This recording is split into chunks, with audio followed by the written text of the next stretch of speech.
நாம் எப்போ நம்ம மனசுக்குள்ளே நிம்மதியாக இருக்கிறோமோ அப்போ வெளி உலகமும் அமைதியாயிரு. ஏன்னா நம்ம அக உலகத்தினுடைய பிரதிபலிப்பு தான் வெளி உலகம் அப்படிங்கிறது.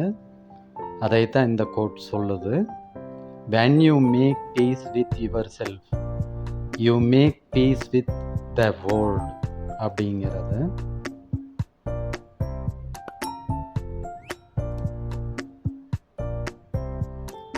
அதுக்கு அடுத்த ப்ரோவர்ப் பார்த்தீங்கன்னா, you cannot use someone else map to find yourself. அதாவது நம்மளோட பாதையில் நடக்கிறதுக்காக அடுத்தவங்க சொல்லக்கூடிய மேப்பை நம்ம யூஸ் பண்ண முடியாது அப்படிங்கிறது. இது ஒரு குறிப்பிடத்தக்க கவனிக்கத்தக்க விஷயம். எல்லா வெற்றியடைந்த மனிதர்களுக்குமே நெகட்டிவ் தாட்ஸ் அப்படிங்கிறது இருக்குது.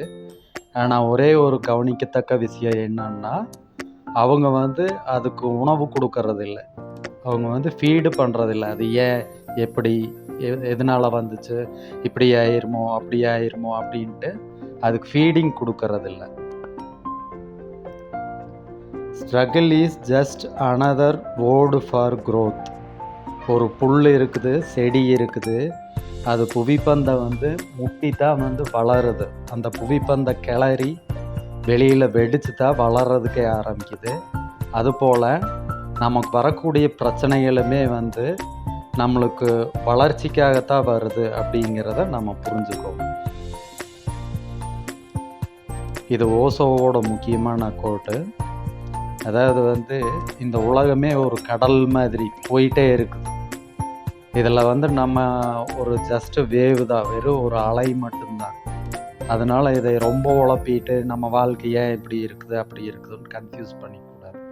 அலையோட அலையாக பயணம் பண்ணணும்.